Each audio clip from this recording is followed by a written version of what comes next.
In this video, we will be showing you how to properly fit a Cryo Pneumatic Knee with gel by Corflex.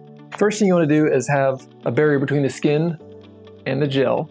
Once the gel has been in the freezer for at least 45 minutes,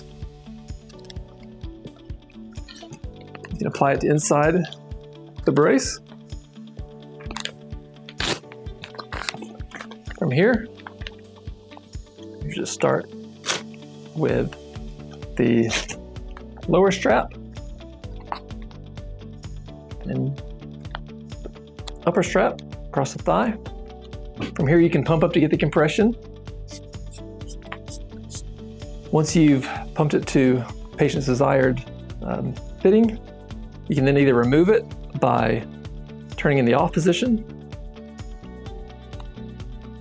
turning the hose, to reattach, go back in, turn to the on position. To release the air, just hit the button.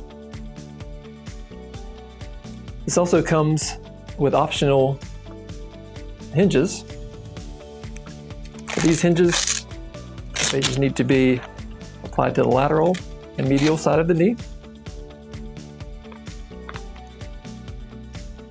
And to remove it, pull it off.